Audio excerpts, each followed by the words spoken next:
But at the end of the day, we can actually already go and make a better video than QuickBooks can.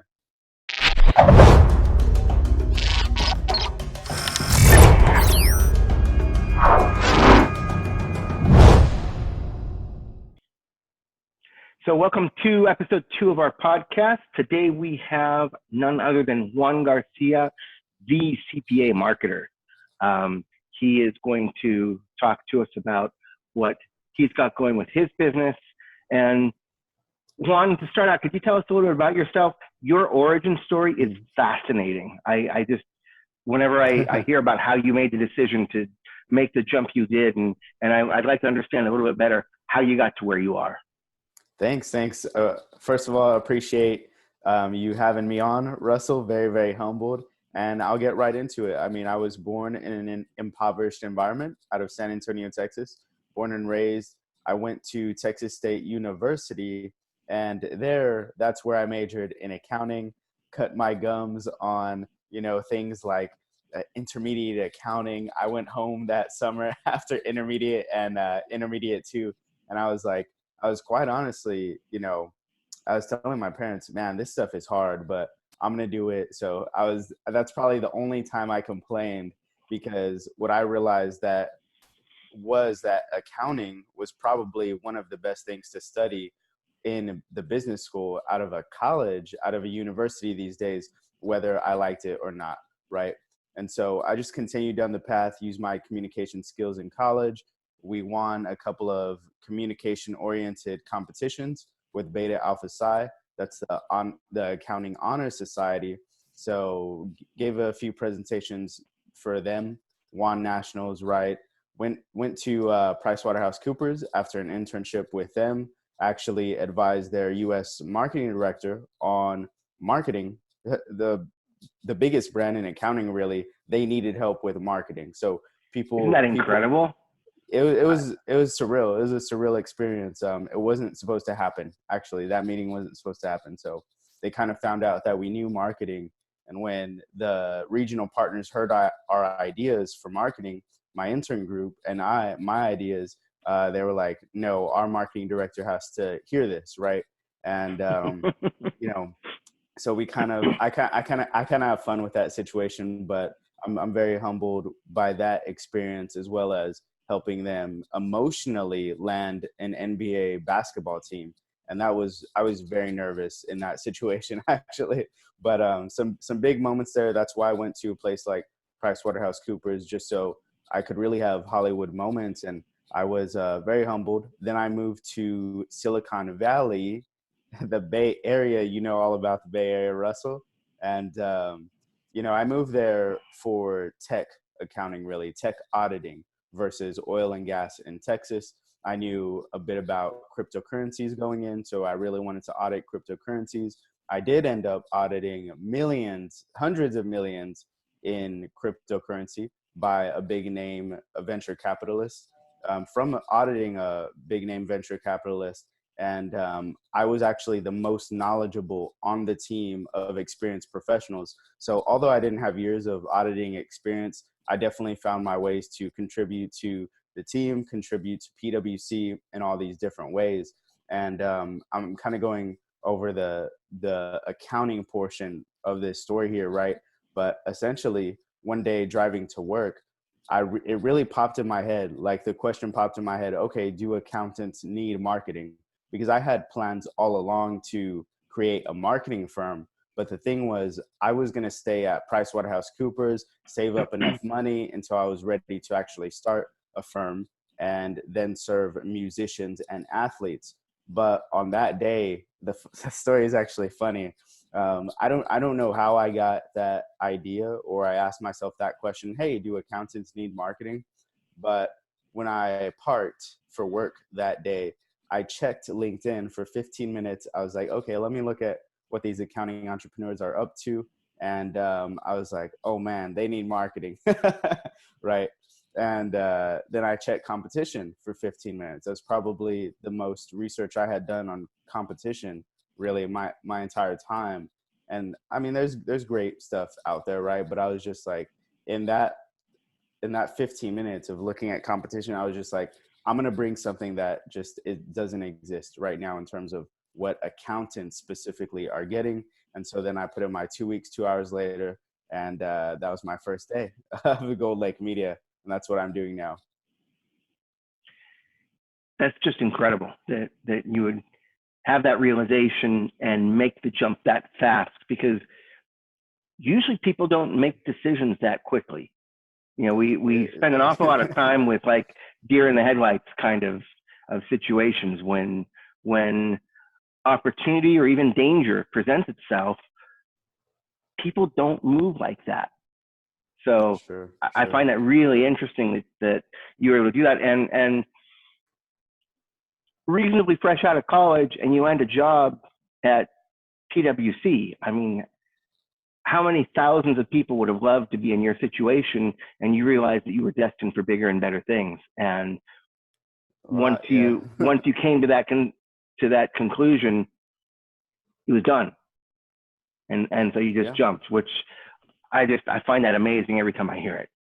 Yeah, I'm not going to say it's the smartest thing for everyone to just copy and emulate, because I kind of knew that if it didn't work out, I would just start selling things and flipping things. Like if I didn't start landing clients, then how can you say, you know, you're a marketer that would help other people land clients? So I kind of found that funny. Yeah. And I was like, okay, I had enough in savings to at the very least last 2 months of not having income. But, you know, I had my first clients at the end of 1 month, really started getting income from my own business in the second month. So it still wasn't, it still wasn't the best business in the first 6 months, but I just didn't need a lot. So I was in a good position to not necessarily have to pay a lot of bills, right? I didn't have a wife or kids or anything like that. So it was it was the time to take that risk versus someone else just trying to do that fast, right? And then of course, it's not like I walked out on PwC. I finished my work. I finished my 2 busy seasons in 8 months, right? After that, I got put on a slower client, and I guess they gave me too much time to think. and that's how fast it happened. So they said I'm always welcome back, but I have no plans to go back unless, you know, we're talking marketing with them. So very, very fascinating to me as well. I don't know. That's phenomenal. So your company is Gold Lake Media. How'd you come up with the name Gold Lake Media? That's an interesting name. It's impressive. It's gold. It's gold. Funny story.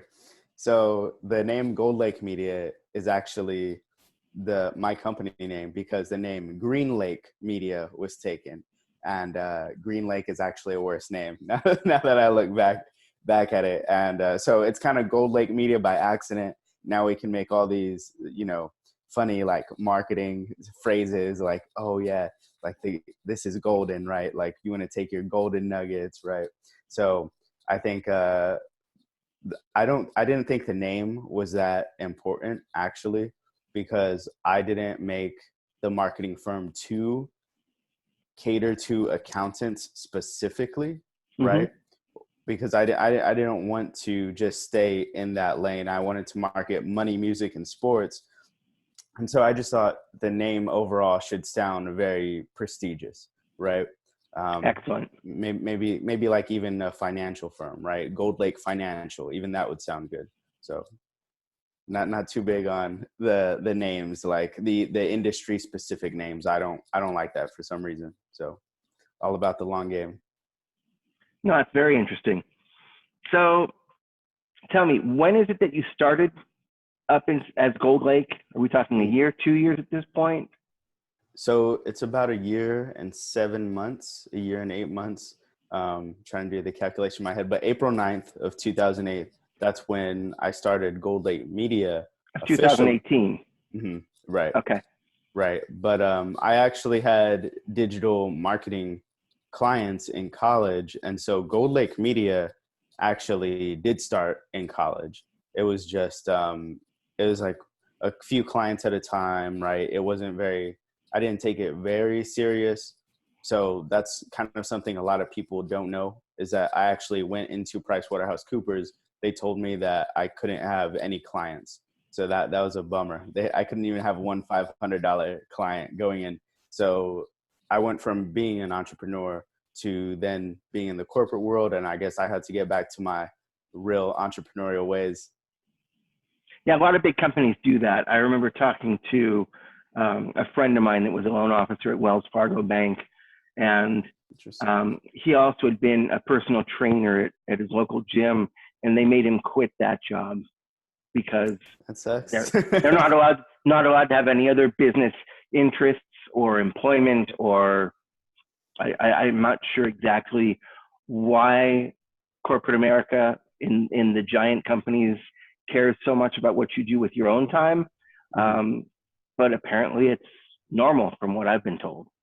And people that want to have a side business selling things on Etsy or whatever it is, they have to actually get permission to do so, which they don't give very well. And they don't, because I did ask permission. And here's the funny thing. I asked permission. I told them, right, I was full disclosure with them.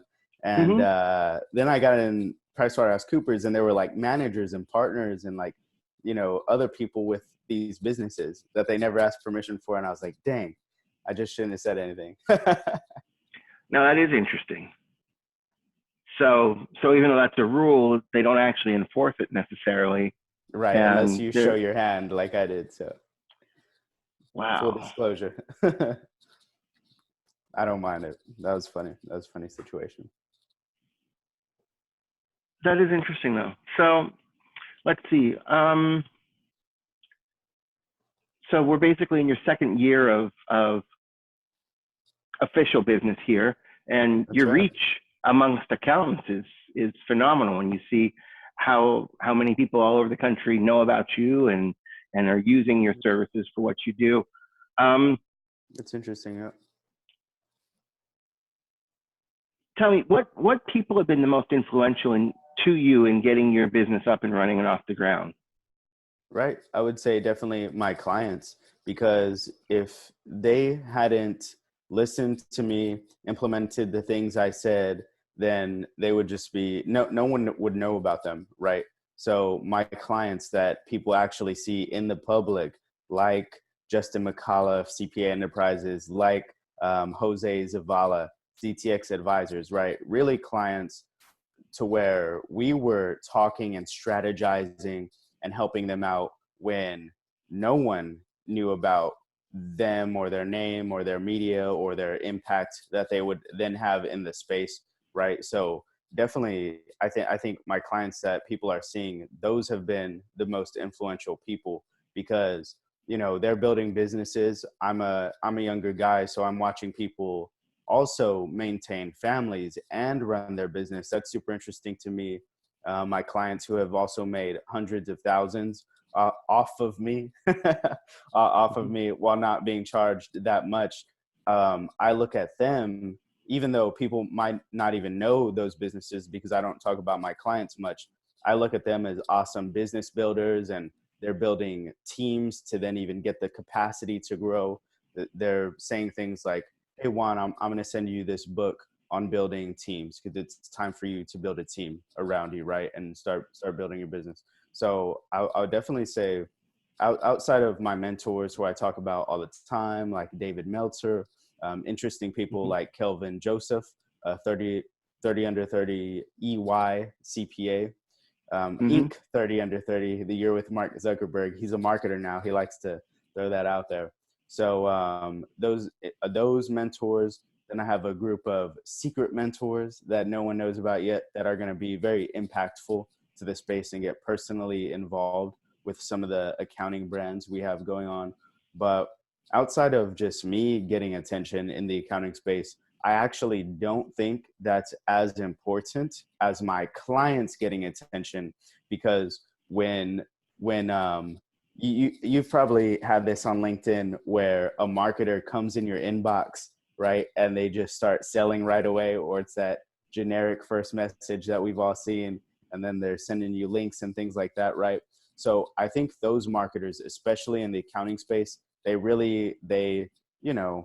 kind of they give a sour taste to the mouth of accountants when they look at marketers. So now the accountants are being conditioned by what they're seeing from the marketers out there that are doing that to them. They're being conditioned to think, and they're wrongly thinking, but I understand why it is. They think that you actually need to be a successful firm owner to even advise another firm owner on marketing, right? So that's actually not the case. I will have an accounting firm in the future, but I'm not going to do the accounting behind it. I'm going to do the marketing behind it. But I've helped businesses. I've prevented them from going out of business via marketing. I've also, like I said, grown accounting businesses, accounting firms, accounting tax shops from being stagnant, right, at $20,000 a month to reaching their first $100,000 a month, to making so much money that they then take an almost all of the year off trying to get their team and figure out what to do with all the new money they have, right? So all that phenomenal. while just advising them on marketing. So it's definitely a space that I look at, and I'm like, okay, if I can get my accounting brands to look very, very good, then they're just going to say who helped them at the end of the day, versus me just coming out with some course or something like that. And like, well, who are your clients, Juan? Like, oh, they're not the guys at the top. No one knows them, but I'm helping them. No, my clients need to be at the top to then selfishly bring me business. And it's funny, you talked about the kind of marketers that spam your inbox on LinkedIn, which kind of give a bad name to everybody. Do you think those techniques ever actually work? Because they're persistent. I've got people that have sent me 10 and 20 different messages, and sometimes getting actually aggressive and insulting that, why aren't you responding back to me? And I can't believe that ever works with a professional person. Mm-hmm. So I think it does work, but I think it works few and far in between, right? And I definitely don't think it works with landing the best people. I don't think it works with landing people that are very savvy to business and well known in the space. They may just be getting people that it's almost like, why are you going to learn marketing, and why are you going to learn these different things like attraction, right? Attraction, figuring out the need that you need to solve in the market. Why are you going to figure out these different marketing things that should be impacting people's decision, if at that point you're just kind of, I think these people, they get clients, but they're not going to get the best, or they're not going to necessarily influence the market, just because at that point they're becoming order takers, right? So at that point, it's like, do you want this? Do you want this? Do you want this? Do you want this? Someone might actually want it, right? But at the end of the day, it's not like they're kind of impacting the decisions of an entire space.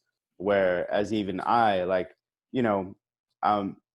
I think I'm influencing people to completely change their business. So that's just what I've seen. I'm not, pretending. No, that's great. And actually, what you just said about them, and the fact that they're just hammering out there trying to do things, it's like Gary Vee would say, they're not marketing, that's sales. They're just trying to take orders. Right. And I think when you're trying to put out a professional image of yourself and your company and your firm, that it's important to work with a practitioner who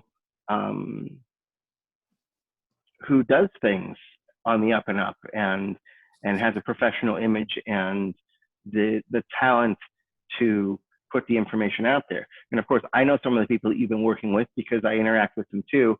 And some of the products that you put together, I have no idea how you've come up with these ideas. I mean, there's just a lot of fantastic information out there. Like, can we talk about that video you put together for Jose Zavala? Yeah, sure. Okay. How did you come up with that idea? I mean, just the quality of that, the production quality, isn't what I would expect from a small firm like yours. You know what I'm saying? It just blew me away when I saw and realized that you had put that together.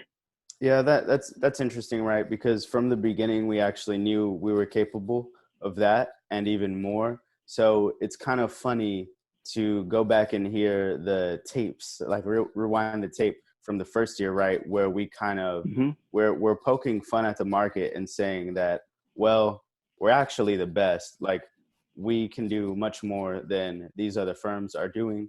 We can, literally go straight to PwC, straight to QuickBooks, straight to Xero, and make them the best video they've ever had in their company, right? So we actually do have those capabilities.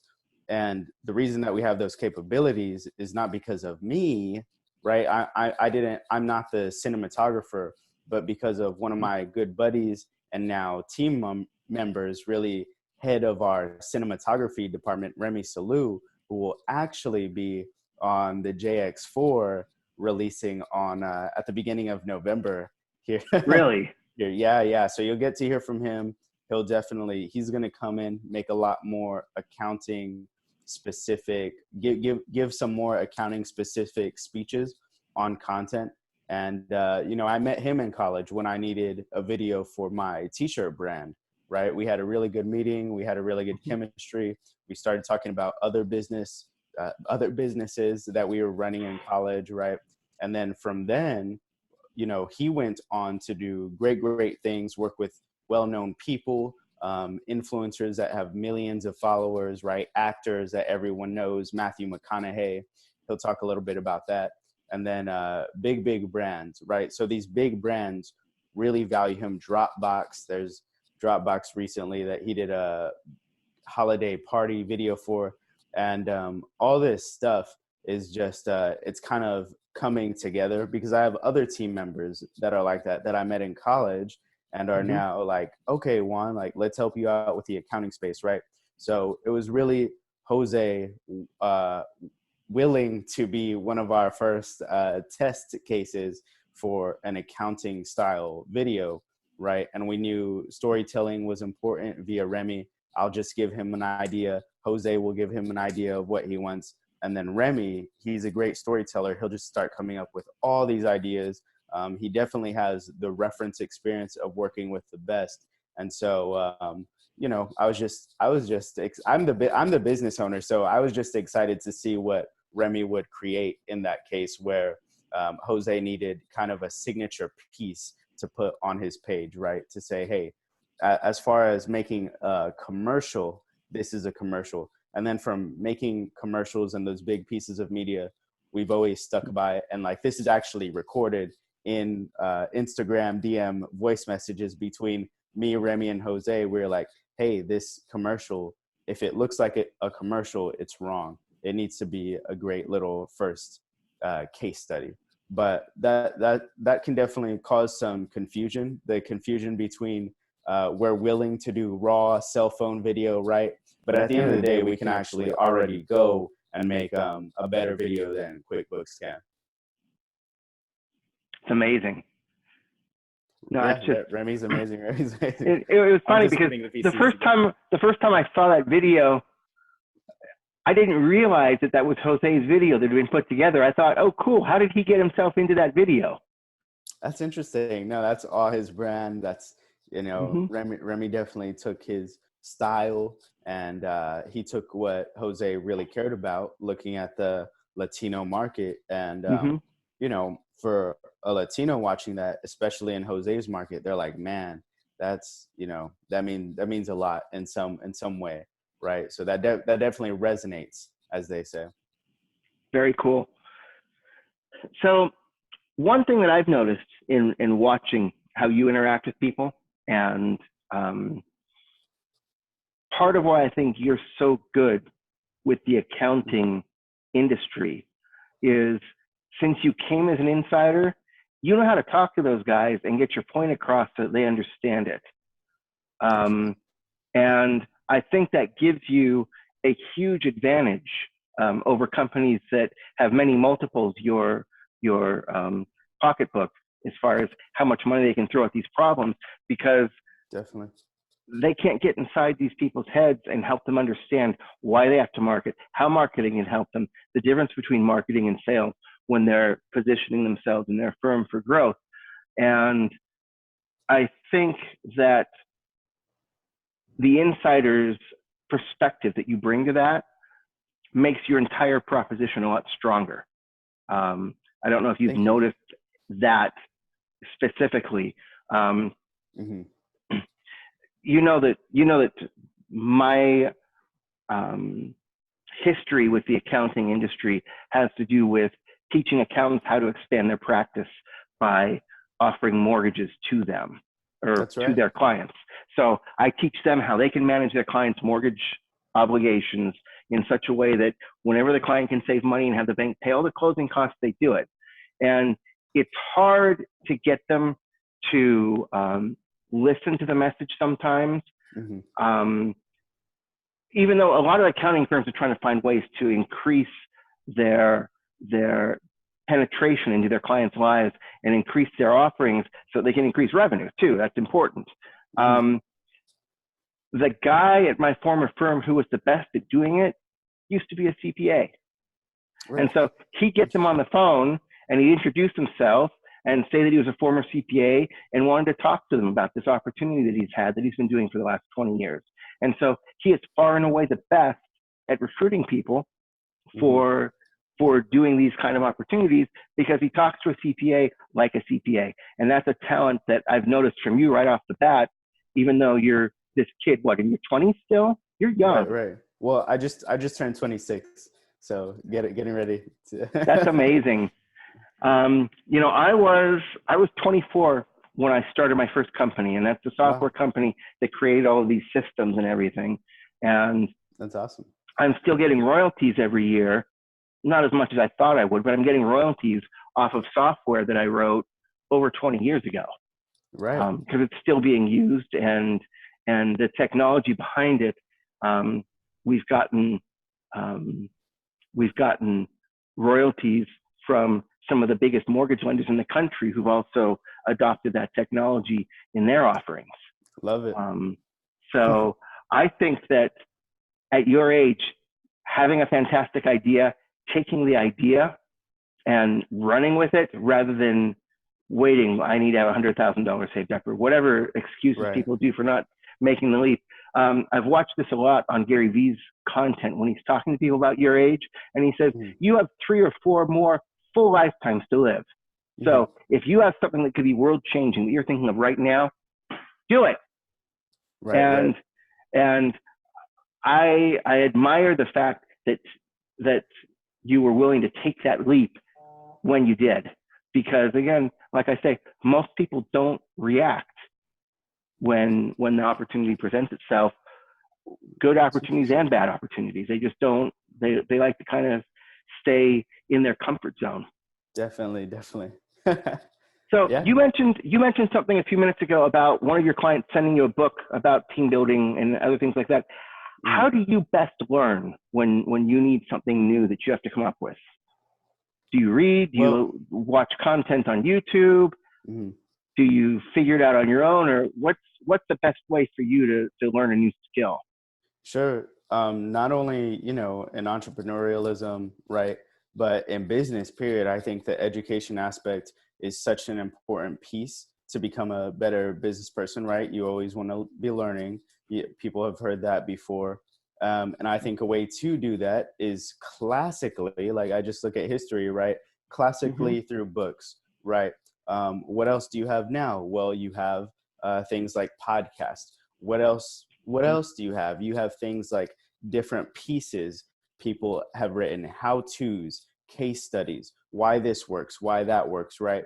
And I think all that stuff is definitely useful. That's how I learn, but I would put a multiplier on that in saying that I learned even more from reference experience of actually going out and testing, right? So I was sitting, and people may not like what's going on in the colleges and universities right now in terms of what is being taught and what can be learned on what we have now, which is the internet. Like you can literally learn anything. Like you can make your own courses, right? You can make your own courses for yourself. And I was in Texas State University's business management class. I forgot what the class was called, right? Great professor. I mean, we talked about a bunch of different management theories, right? Building companies like this, building companies like that. But at the end of the day, we were just talking about theory, right? We weren't putting any practical application. We weren't doing any practical applications, right? And so that's when I got frustrated, like mid-semester in that class. And I started one of my first businesses that actually became a brand and let me know that I was actually good at marketing, right? It was a t-shirt brand, tank top brand. We sold long sleeves in the winter, right? And so that definitely taught me how to run a business much more than the business management class is actually trying, because there were all these things that went on, all these problems like that I had to solve, right? And so starting businesses prior to this business has definitely been probably one of the best things I did in terms of being ready to even quit a comfortable job like PricewaterhouseCoopers, right? So it's not like it's my first run at starting a business. And I think that's definitely where people can learn, is not only reading the books, listening to the podcasts, but then going out and testing and learning and trying it. So that's definitely a big piece, is reference experience, right? What did I learn from doing that? What did I learn from doing this? Now we got to do this different, tweaking and modifying and changing the game plan, right? Or maybe something worked and you're like, okay, like that's our strength. Like, let's just do that. Like a lot of it now. So. No, it's phenomenal. Is there any one book that comes to mind that you've read over and over again that's had a big impact on you with your career? Definitely. So that book, besides the things that people know, the people that people know, like Gary V's books, Grant Cardone's books, as far as just like being aggressive, like getting into sales, right? Really hustling. I really like Chris Voss's Never Split the Difference. And so I read that book. That's a great book. I studied Chris Voss, and his language became, and it still is becoming, a part of, Gold Lake media language, really. So all the phrases that he uses, the words that he uses, if you catch me in a conversation, it's, there's a good chance that I'm using those exact phrases now naturally versus reading off some kind of script, right? So I would definitely have to give a shout out to something he calls tactical empathy, where the entire conversation is really, you're putting yourself in the other person's shoes and you're really trying to understand them. And if you can understand them, then that just helps you so much better in terms of coming up with a solution to their problem, right? So I'll definitely check that book out, especially if you're trying to increase revenue, because that relates almost directly to sales. And like I said before, I don't think you have to have all these books read before you get into the sales situation, right? Just like combine the books with that reference experience, and you'll get better over time as you go on. And that's something my mentor calls being statistically successful. So that's cool. And the advice on reading Chris Voss's book, that's phenomenal, because I've noticed times that his techniques are very helpful when it comes to negotiating anything and everything. It's just definitely phenomenal piece of advice there. So appreciate it. Tell me something. Can you think offhand of any common myth about marketing in general that people think is true that really isn't, that you'd like to shed some light on? Sure. That they need to be trained at sales to really start selling. I don't think even sales associates, sales reps, sales representatives do such a great job at their job at times. I mean, obviously you have the leaders that are leading every month, right?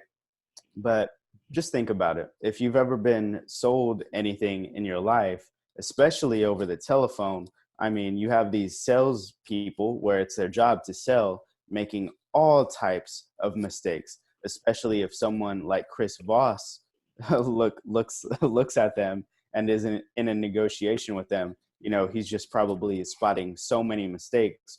Whereas someone like an accountant, or just an accountant, can actually sell even better than a salesperson, because they're able to, you know, they're able to, let's say, ease the social cues, take care of their customer, right? Take care of the person that they're talking to, versus being so aggressive and so forceful to where, you know, you're just sort of turning the person off. Does that make sense? So I think salespeople will definitely that will definitely be their mistake a lot of the times, where, you know, it's their job to do it and they're sales trained, but they're so sales trained and sales oriented to the point where it's like, okay, dude, like, give it a break. Back to those people that are just like sending 20 messages at a time, right? They're concerned about, they're too concerned about the old saying, how do you say it? It's something like, you know, they just relate it to the numbers game, right? Whereas I definitely want my clients. I'll give you a good one. Here's a good good little Texas tale. I'm in Austin, Texas now, by the way. There's a story of a sniper and a young gunner, right? So they're out on the battlefield, they're out on the range, what have you. And the young gunner, he's having a whole lot of fun with his 6-shooters, right? Shooting targets. Maybe he has an automatic rifle too, making a whole lot of noise. And he's getting out there right away, shooting every target he sees, shooting every target he can. And while he's doing that, it might take the sniper all day and even all night to get in the proper position to get a headshot on a target that the young gunner could never, ever get to, because he's not in the right position. He's making so much noise, right? There's all these other factors.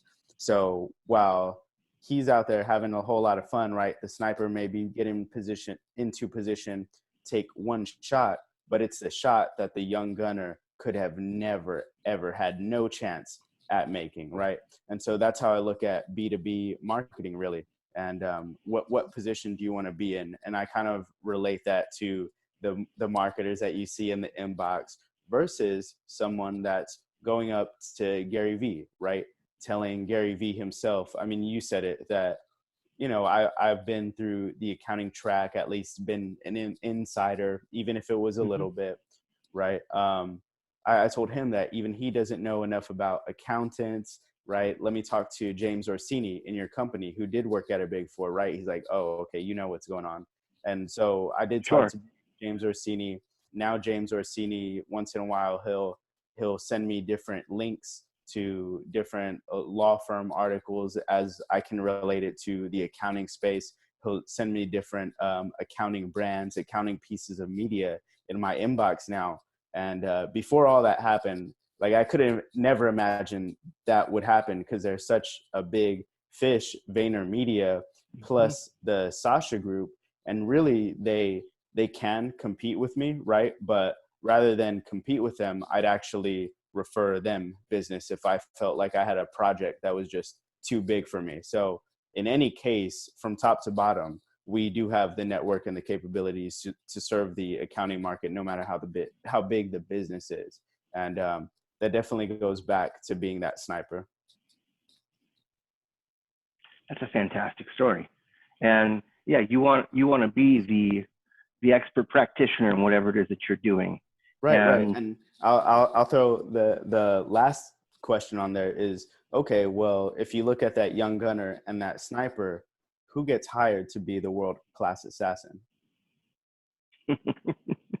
Right. The young gunner wouldn't last very long in the position, because he's all about making noise, whereas the sniper's taking out someone that the young gunner can't even see, because his vision isn't that focused that far out. Definitely.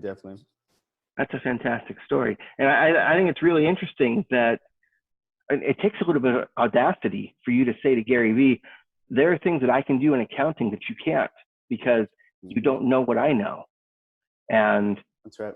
I can picture him being humble enough from everything I've seen to say, wow, yeah, this Juan's got some perspective there that we need to be paying attention to. And the fact that if there were a project that you couldn't handle due to the scope and the size, that you would send that over to them anyways, also reflects the level of professionalism that is just so lacking by so many people nowadays. Interesting. So that's fantastic. I really enjoy that. Thank you. I definitely enjoyed the look on his face when I told him that. I can imagine. Was D-Rock there recording that? I'd like to see that show up somewhere. D-Rock did record that. And in fact, Gary Vee pointed at D-Rock and said, D-Rock, text James Orsini and make sure he returns Juan's email. So I actually got to stand by D-Rock and give him, my information while he was texting James Orsini. That's fantastic. That was super interesting. Very humble. Wow. No, it's just amazing. So, I'm almost twice as old as you are. So awesome. I've got a very different perspective. I'm turning 50 here at the end of December. So yeah, there you go. Yeah. Being 50. So what advice would you give to kids who are, say, in their junior and senior year of high school? Because you're a lot closer to them than I am, as far as where you are in the cycle of your life and everything. Because a lot of them think they have to have their act together and they don't. But what advice would you give them to determine what they really want to be doing with their life? Because I can picture if you didn't have that open mentality, you'd probably still be feeling trapped at PwC 20 years from now and not really enjoying what you're doing the way you enjoy it now. And you wouldn't have that passion for life. So what would you say to that junior or senior in high school? So this is funny, right? Because everyone tells you to follow your passion, and accounting was never my passion. it was just a piece that I knew was so important in terms of helping the financial health of really my family first, and then my community. So financial literacy became important to me, not necessarily because it was my passion, but because it's something I needed, right? So what do you actually need? Then what are your passions? Well, you might have grew up in music. You might have grown up in sports. I grew up sort of in both. I really wanted to be a rock star. I was in a pretty well-known rock band back in Texas. Well, I'm so used to saying back in Texas because I'm from Texas and I moved to Silicon Valley, and I just moved to Texas. Russell here, we're recording this on literally my third day back in Texas, and now I'm here to stay. Although I really want you to hear this, guys, if you're younger. Although I wanted to be a rock star, right, tour, be like the lead guitarist, right, I found that, well, me living out my rock star dreams, it's gonna come in the form of helping the musicians market themselves, right, which is a big part of why I moved to Austin. We're gonna throw some amazing South by Southwest events. We're gonna discover some amazing talent, right? And at the end of the day, I am going to be on the shows. It's just going to be in a different form, right? I am going to be at the Super Bowl. It's just going to be athletes that I market actually out on the field. And so that's very, very exciting. I mean, you can definitely live your passions, but it has to go back to your talent, right? I probably just wouldn't have made it as the lead guitarist of a world-renowned band. I just probably wouldn't have. And I probably wouldn't have been playing in the Super Bowl, because that's just, you could be like a great athlete, but you've just got to be one of the best at what you do. And so it's marketing where I really feel like I can be one of the best. And then on what you want to do, really, you want to look at what you want to do out of high school. I think you want to look at the people that are around you, right? And maybe that do have 20 years on you, right?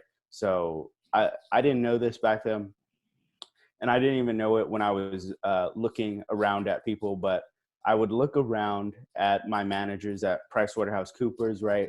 This even goes back to when I was working at McDonald's in high school. Like I would look at the older guys flipping burgers alongside me, and I was like, man, all right, that means I got to hustle, because I don't want to be like them. Like I really don't, right? They're great people, but I can't be like them. And even the managers at PricewaterhouseCoopers, you know, great people, hardworking people, but I don't want to be like them either, especially when one of the managers told me that he came into PwC, he had plans to leave after a couple of years and own different clubs and bars, and he really wanted to own different businesses, right? He was telling me what he really wanted to do, and he was like, and you know, I just got caught up in PwC, and you know, now I'm here. And he was happy about it, don't get me wrong, but I was like, you know, that can't be me, man. So so I would definitely look at the people around you, figure out where you want to be. And then here's what I didn't know back then.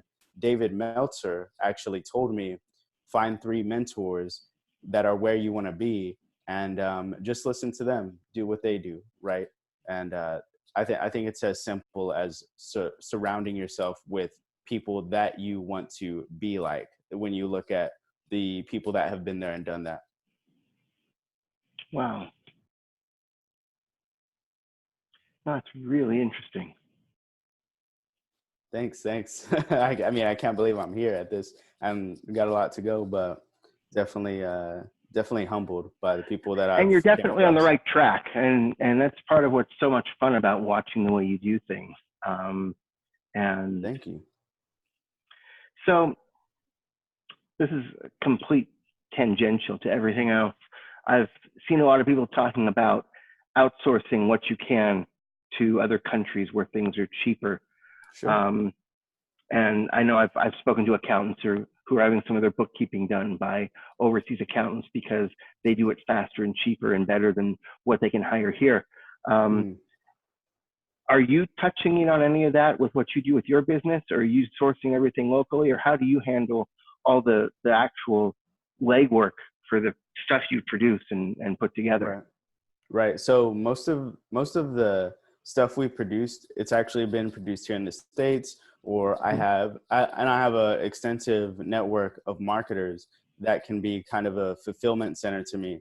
But if I need, you know, something translated in a different language, like, you know, some of Jose's content, maybe it's in Spanish, then like that is outsourcing someone to someone completely out of my network, to where it's like, okay, I mean, they've been doing Spanish content, right, for a long time. They've been doing content and doing the titles to it accurately, getting the language right, the verbiage right in Spanish, to where no one in my network can necessarily do that. So of course, that's why we outsource. As Remy said on, you know, the JX4 that will be out by the time this airs, we mainly outsource because it's just something that we can't do, right? So I think the newer generation, and you'll hear me and Remy, and by the way, Remy is the cinematographer again who shot Jose's video. You'll hear him and I say that, well, outsourcing is not really, it's not really a thing to where we feel like we're giving other people business. It's more of they're still on our team, right? So I think that's where people might not want to use outsourcing, where they're like, you know, I just don't want to give other people business. Okay, well, if you don't give those pieces, not give other people business, but give those pieces of your team, you know, a good portion sometimes of the contract, right? They're working as a contractor for you, maybe. You don't give them a good portion of the contract, then well, you're going to have no money from that deal, right? You're not going to make any money, right? So 20% is better than 0%, I would say. And I just think people are so, you know, inexperienced, I would say, before making little decisions, especially the market that I'm looking at, right? So they make a lot of assumptions before making the decision, right? So if I tell someone to start outsourcing their accounting legwork that they're going to get done, whether that's taxes, whether that's something like back office little tasks, then they're going to immediately say, okay, well, it has to be someone good. Well, of course it does, right? So you definitely want to manage your team, and I don't think that comes by way of just like email messages. I think you have to have calls with these people that you're outsourcing to, right? Team meetings, include them as part of the company, really. And even Zoom meetings, you see Justin McAuliffe with his team do that. So definitely something that's underrated, because I know Gary Vee himself in VaynerMedia. I'm just, I'm going off of the little cues that I've heard that other people might not know from watching him, but he's going to outsource to other countries, definitely. And while he's going to create jobs for people here in the States, he's going to definitely, I think his entire business model is going to be saved by outsourcing. I think it's the only way he can sustain it, actually. So Well, sure. He's got offices all over the world. So I'm sure some of the grunt work on the editing and things like that, and clipping down his videos and creating hundreds of pieces of content every day, I'm sure he has people working on that where he's not paying them as much as he is someone working in Manhattan. Right. Same thing with PricewaterhouseCoopers as well. They're even making little outsourced like stations, even here in the States. And so someone might be working on one particular type of problem, one particular type of worksheet for, 3 months at a time. And by the end of the year, they only know so much compared to someone that just went down, a classical path of working at a firm. So, I think if the people want to do the work that do that same work, then okay, I'm not going to make you get too complex. You want to do one thing, great. We'll outsource that one thing to you. That's fascinating. Now, this question is more appropriate for people who've been in business a lot longer than you, but I think with the speed you're moving at, that you're already going to have some good examples for us. Is there anything you know now, but you wish you'd known 2 years ago when you started, that could have saved you time getting up and running? Sure. I think there's a lot of mistakes that I've made already. I think there's a lot of mistakes that I'm still making. But I think one of the things that I wish I would have known is it would definitely have to be getting my team together a lot faster, because my team is just now being cohesive, just now being a threat. We're just now having meetings, right?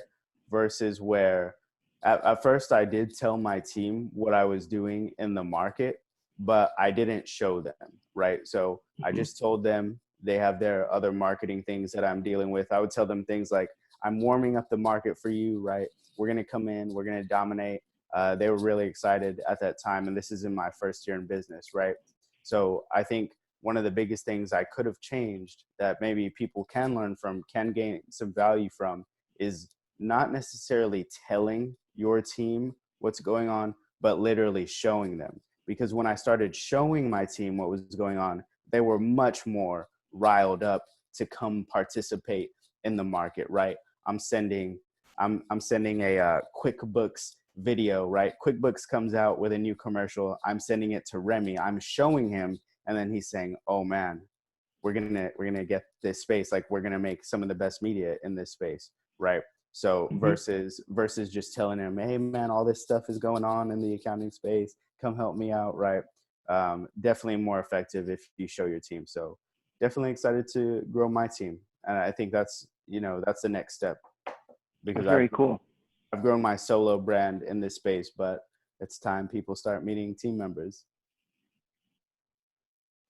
That's great. So you're actually going to have your team members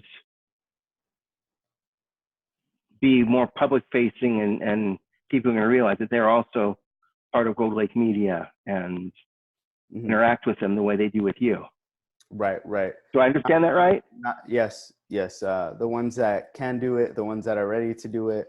There are people that don't want to do it. And there are marketers that just do the marketing. They don't necessarily do forward facing content, if that makes sense. So, sure. but definitely ready to have some other people join in on what I'm doing here.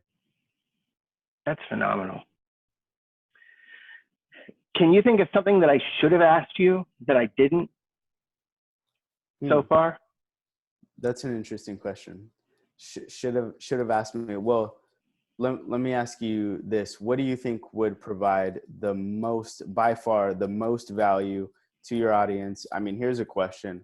what would, not that I'm the best marketer in the world, and I actually don't have to be for certain reasons, but what would you ask the best marketer in the world if you could ask them anything?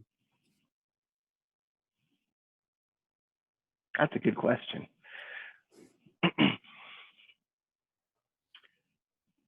So for our audience who wants to get started in marketing and branding themselves on social media, but they really haven't done anything and they don't really think they can do anything, what would you think would be the best first step for them to take?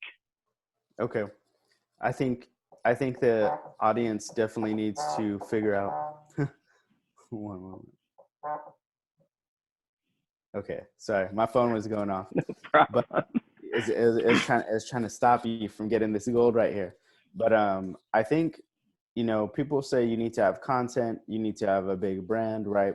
I think you can actually start marketing, making money, because our clients have done it without such a big brand.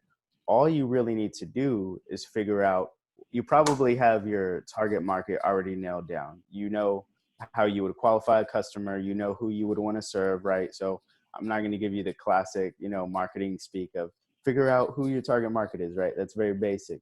But I will say about your target market, figure out exactly where they frequent, right? So that's number one. No matter what you do, whether you have a video up, whether you have no brand at all online, you want to figure out where they frequent. Is that on different social media outlets, right? Is that on different platforms? Is that, do they have does your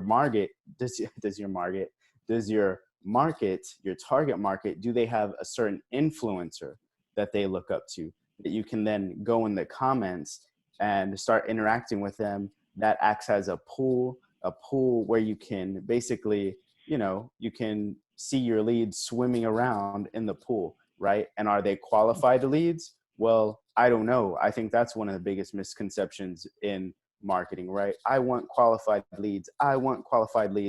Well, the leads are not going to qualify themselves. You actually have to talk to people and start qualifying them, asking them little questions, right? Are they financially qualified to even work with you? Do they already have someone, right? Things like that. So I think if you can find those different pools online where it's just a bunch of your prospects swimming around, and strategically position yourself to being a participant in that pool, right? Not just going and leeching off of stuff, but literally building those relationships. I think that can completely change your business. And it's definitely changed our clients' businesses in the accounting space. I like, it's that whole strategic positioning strategy that's literally changed our clients' lives. So I think that's number one.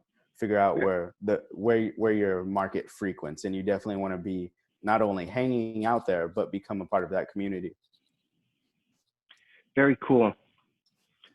Yeah, because then the other side is if you're running out of money and you literally need sales next month, then that might take a little while, right?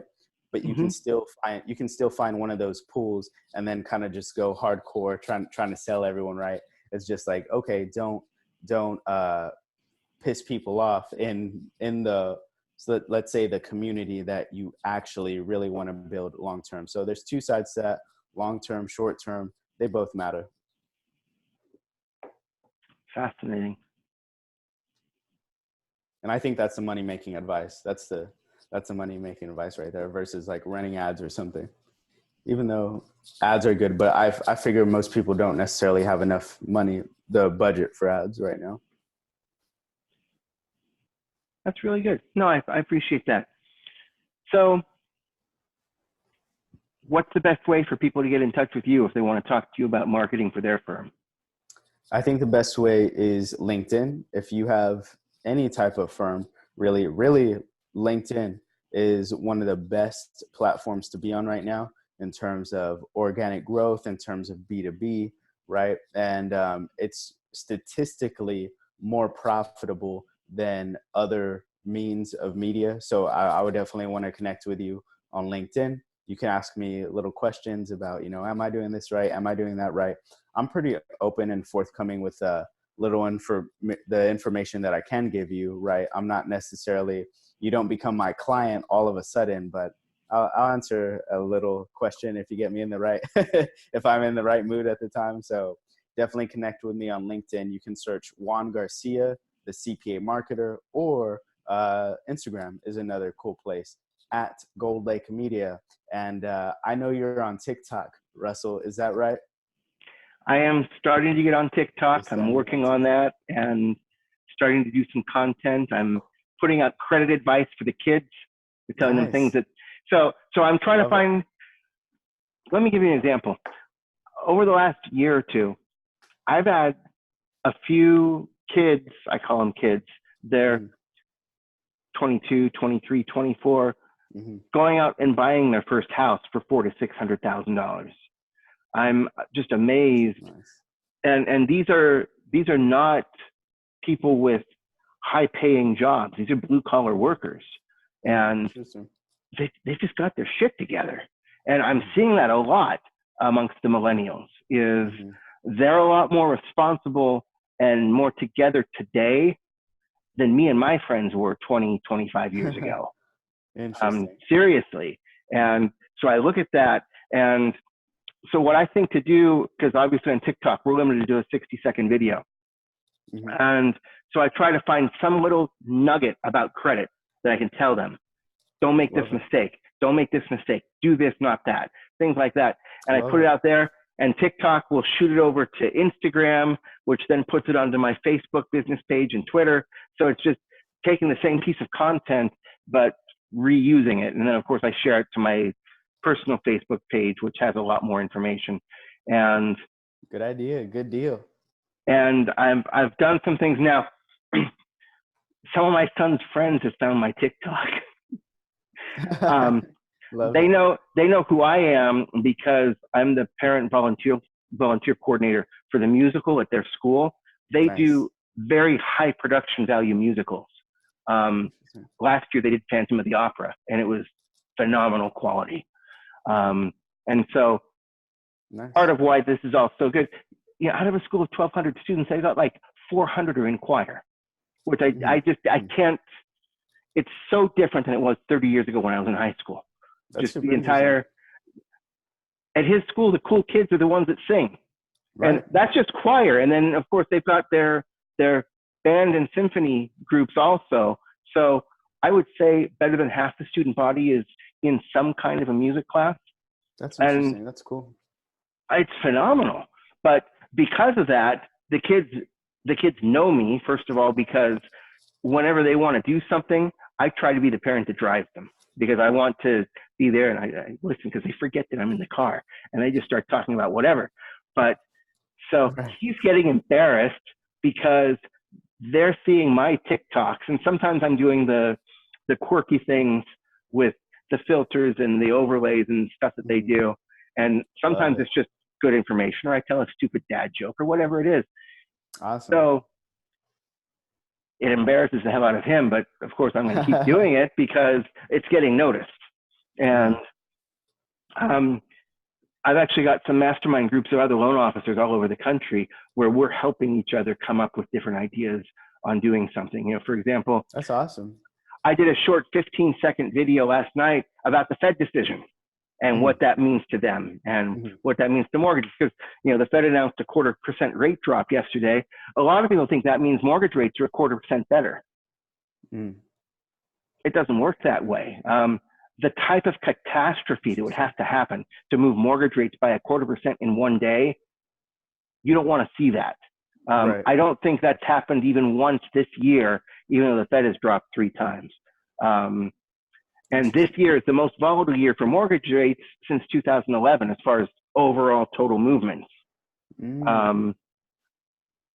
It's a very minor change. And as a matter of fact, if the Fed hadn't dropped rates yesterday, ours would have popped up because the market was expecting it, and they don't like surprises. Interesting. And so I put together information that I think your 15 to 25-year-old, who I think is the bread and butter of TikTok right now, can be useful to them. And obviously, if they're following my credit advice, that doesn't make me money. Mm-hmm. But I'm still pushing them, saying, look, this is for your benefit. This is to make things better for you. And I've actually heard Gary Vee on one of his shows specifically say, if you're trying to sell mortgages to 50 to 80-year-olds, TikTok might not be the platform for you. And he specifically talked about what I'm trying to do there. But I am seeing engagement at levels that are just crazy. And I think it's going to be a good play as far as branding. And interesting. Dude, 20-year-olds can buy a house, and they can buy a house in the Bay Area, and they can buy a house in the Bay Area and pay less for that house than they're paying in rent. Mm-hmm. Mm-hmm. It's crazy. And in Texas, it's even more so where you are now, because home prices are a lot cheaper, and there are programs that make it really easy for someone to get into a $150,000 house, which you don't have around here. And I'm sure there are still areas in the outlying areas where you are, where you can find homes for $150,000 to $200,000. So anyway. Definitely. No, I didn't mean to ramble on so long about TikTok, but I'm just amazed at what the opportunities are. And I think more people are going to be on TikTok. And, 20-year-olds that are ready to buy a home, 20-year-olds that do have their stuff together. People are making more money than ever before, really. So yes, those are definitely that's a demographic that I feel is gonna go even more and more on TikTok, right? Whereas it did start with a little kids, right? My younger sister, knows about it. She's in elementary, so she's on TikTok. But at the end of the day, she's also seeing commercials from brands and businesses with whatever she's doing and saying, Mommy, look, they have this new thing, right? So I think there's definitely something to be said about extending your brand in places where others just aren't. No, it's phenomenal. So how much younger is your sister than you? So she's 8 years old. So 18 years. My youngest sister is 17 years younger than I am. So when I was a senior in high school, I had this little kid to carry around, or I'd take her shopping with me or do things. And a lot of people thought it was my daughter, not my sister. But it's a very interesting dynamic when you're that young, but you're old enough to have the conscientiousness of a young adult, and you've got a new baby in the house. It's a very different dynamic to bring into play. That's interesting. Yeah. That's great. So we've gone through a lot, sidetracked on some different things. Definitely. I'd like to get whatever links from you so we can put it in the description and have people reach out to you. I'll send it over. If I could put a link to Jose's video, if you wouldn't mind, in the description as well. I'd like people to see the quality of the stuff that you're putting together. And if there are examples that you want people to see of, I really like the way you take a long form piece of content and break it up into so many different useful, good pieces of information that either stand on their own or draw someone back to the long form piece of content. And I like the quality of what you guys put together there. So any examples you can show us, please. I'd like to put that in the description as well, because people who don't have a plan need to start somewhere. And in the financial services space where I am, for your small to mid-sized firms, I think you're a fantastic person for them to start to work with. Wow. Very, very, very humbled, Russell. Means a lot. Cool. And if you audience, you're watching this and you just heard what Russell said, he said a lot of people don't have a plan. If you reach out to me and you mention that you saw it here on Russell's podcast, then I'll definitely give you at least a little short-term plan that you can definitely use to make more money. So there you go, something for your audience. Thanks a lot, Juan. That's fantastic. Of course. If you don't have anything else to say, then let's go ahead and wrap it up. Let's do it. Thanks for your time. Thank you, Russell.